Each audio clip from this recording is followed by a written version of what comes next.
ಅವರು ಮಾಜಿ ಸಂಸದರಾಗಿ ಅದು ಕೂಡ ಒಂದು ಗೌರವ ಇದೆ ಸ್ಥಾನಕ್ಕೆ. 3-4 ತಿಂಗಳಿಂದ ಏನೇನು ಚಟುವಟಿಕೆಗಳು ಮಾಡ್ತಾ ಇದ್ದಾರೆ ಅದರ ವಿರುದ್ಧವಾಗಿ ಇಲ್ಲಿ ಕಾರ್ಯಕರ್ತರು ಇಷ್ಟಪಟ್ಟಿಲ್ಲ ಅಂತ ಭಾಳ ಸ್ಪಷ್ಟವಾಗಿ ಅವರು ಹೇಳಿದ್ದಾರೆ.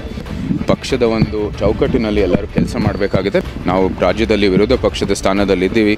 ಅಧಿಕಾರ ಇಲ್ಲದೇ ಇರೋ ಸಮಯದಲ್ಲಿ ಇಂಥ ಒಂದು ಏನು ಒಗ್ಗಟ್ಟು ಪ್ರದರ್ಶನ ಆಗಬೇಕಾಗಿರೋದು ಎಲ್ಲಕ್ಕಿಂತ ಮುಖ್ಯ. ಪ್ರತಾಪ್ ಸಿಂಹ ಒಬ್ಬರೇ ಅಲ್ಲ, ಯಾರೇ ಇರಲಿ ಅವ್ರ ಜೊತೆ ಕೂತ್ಕೊಂಡು ಏನೋ ಸಮಸ್ಯೆ ಇದ್ದರೆ ಅದು ಬಗೆಹರಿಸ್ಬಿಟ್ಟು ನಾವು ಒಗ್ಗಟ್ಟಾಗಿ ಮುಂದುವರಿಯುವಂಥದ್ದು ಇದು ನಿರಂತರವಾಗಿ ನಡೀತಾ ಇರೋದು. ಇದೇನು ನಾವು ಸಂಸದರಾಗಿರೋ ಕಾರಣಕ್ಕಾಗಿ ಅವರು ಜಾಸ್ತಿ ಮಾಡ್ತಾ ಇದ್ದಾರೋ ಕಡಿಮೆ ಮಾಡ್ತಾ ಇರೋದು ಅಂತ ನಮಗೆ ನಿಜಕ್ಕೂ ಏನು ಆ ರೀತಿಯ ಏನು ನಿಲುವಿಲ್ಲ. ಸರ್ಕಾರದಿಂದ ನಮ್ಮ ವಿರುದ್ಧವಾಗಿ ಇಂಥ ಒಂದು ನ್ಯಾಯಾಲಯದಲ್ಲಿರ್ಬೋದು ಇಂಥ ಒಂದು ಏನು ನಮ್ಮ ಆಸ್ತಿಯನ್ನು ಅವರು ಸರ್ಕಾರಿ ಆಸ್ತಿ ಅಂತ ಕ್ಲೇಮ್ ಮಾಡುವಂಥದ್ದು ಕೆಲಸವನ್ನು ನಿರಂತರವಾಗಿ ಮಾಡ್ತಾ ಬಂದಿದ್ದಾರೆ.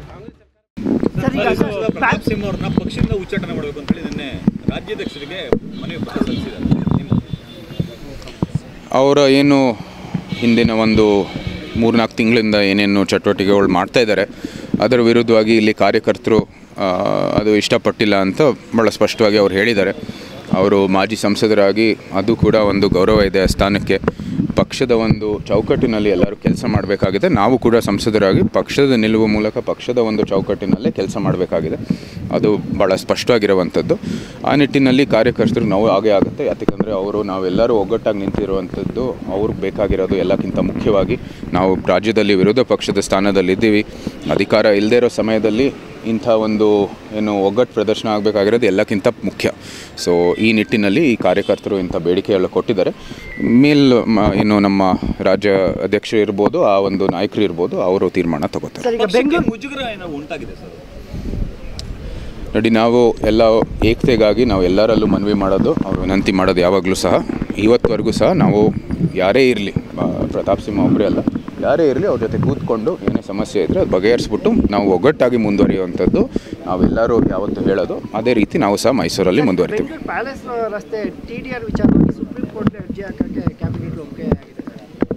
ನಮ್ಮ ಅರಮನೆ ವಿಚಾರದಲ್ಲಿ ನಾನು ಆಗಲೇ ಹೇಳಿದ್ದೀನಿ, ಅದು ಕಾನೂನಾತ್ಮಕವಾಗಿ ಮುಂದುವರಿಯುತ್ತೆ. ನಾನೇನು ಈ ಸಂಸದರ ದೃಷ್ಟಿಯಲ್ಲಿ ಅದಕ್ಕೇನು ನಾನು ಭಾಗವಹಿಸೋದಿಲ್ಲ. ನಮ್ಮ ತಾಯಿಯವರು ಅರಮನೆ ಕಚೇರಿ ಏನಿದೆ ಅದಕ್ಕೆ ಅವರು ನಿರ್ಣಯ ತಗೋತಾರೆ. ಅದೇ ರೀತಿ ಅದು ಮುಂದುವರಿಯುತ್ತೆ. ಸಿದ್ದರಾಮಯ್ಯ ಸರ್ಕಾರ ಬಂದಾಗಲೇ ಆ ವಿಚಾರ ಟ್ರಿಗರ್ ಆಗುವಂತೆ ಅರಮನೆ ಇದು ಸಮಸ್ಯೆಗಳು ಜಾಸ್ತಿ ನೀವು ಗಮನ ಹರಿಸ್ತಾ ಇರೋ ಕಾರಣಕ್ಕಾಗಿ ನಾವು ಕೂಡ ಇದು ರಾಜಕೀಯ ಒಂದು ವೃತ್ತ ಜೀವನ ಶುರುವಾಗಿದ ನಂತರ ಇದು ನಿರಂತರವಾಗಿ ನಡೀತಾ ಇರೋದು. ಇದೇನು ನಾವು ಸಂಸದರಾಗಿರೋ ಕಾರಣಕ್ಕಾಗಿ ಅವರು ಜಾಸ್ತಿ ಮಾಡ್ತಾ ಇದ್ದಾರೋ ಕಡಿಮೆ ಮಾಡ್ತಾ ಇರೋದು ಅಂತ ನಮಗೆ ನಿಜಕ್ಕೂ ಏನು ಆ ರೀತಿಯ ಏನು ನಿಲುವಿಲ್ಲ. ಆದರೂ ಸಹ ಇದು ನಿರಂತರವಾಗಿ ಇಂಥ ಒಂದು ಕೇಸ್ಗಳು ಬರ್ತಾ ಇರುತ್ತೆ.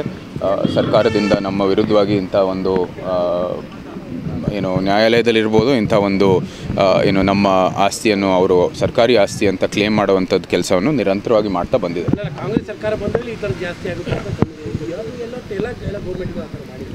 ಆ ಥರ ಏನಿಲ್ಲ. ಶುರುವಾಗಿದ್ದು 90s ಇದು ಮುಖ್ಯಮಂತ್ರಿ ಅವರು ಆವಾಗ JDS ಅಲ್ಲಿದ್ದರು. ಅವರೇ ಈ ಏನು 2 ಆಕ್ವಿಸಿಷನ್ ಆ್ಯಕ್ಟ್ಗಳು, ಮೈಸೂರು ಅರಮನೆ ಇರ್ಬೋದು, ಬೆಂಗಳೂರು ಅರಮನೆಗಳು ಅವರೇ ರಚನೆ ಮಾಡಿದ್ದು ಅಂತ ಎಲ್ಲರಿಗೂ ಗೊತ್ತಿದೆ. ಅಲ್ಲಿಗೆ ಅದು ನಿರಂತರವಾಗಿ ನಡೀತಾ ಇದೆ. ಒಂದೊಂದು ಸರ್ಕಾರ ಬಂದಾಗ ಅದು ಒಂದು ಸ್ವಲ್ಪ ಪರಿಹರಿಸಲಾಗ್ತಾಯಿತ್ತು, ಒಂದು ಸ್ವಲ್ಪ ಈ ನಡೆನೂ ಆಗ್ತಾಯಿತ್ತು. ಆದರೂ ಸಹ ನ್ಯಾಯಾಲಯದಲ್ಲಿ ಭಾಳ ಸ್ಪಷ್ಟವಾಗಿದೆ ಆದೇಶ, ಈ TDR ಕೊಡಲೇಬೇಕು ಅಂತ.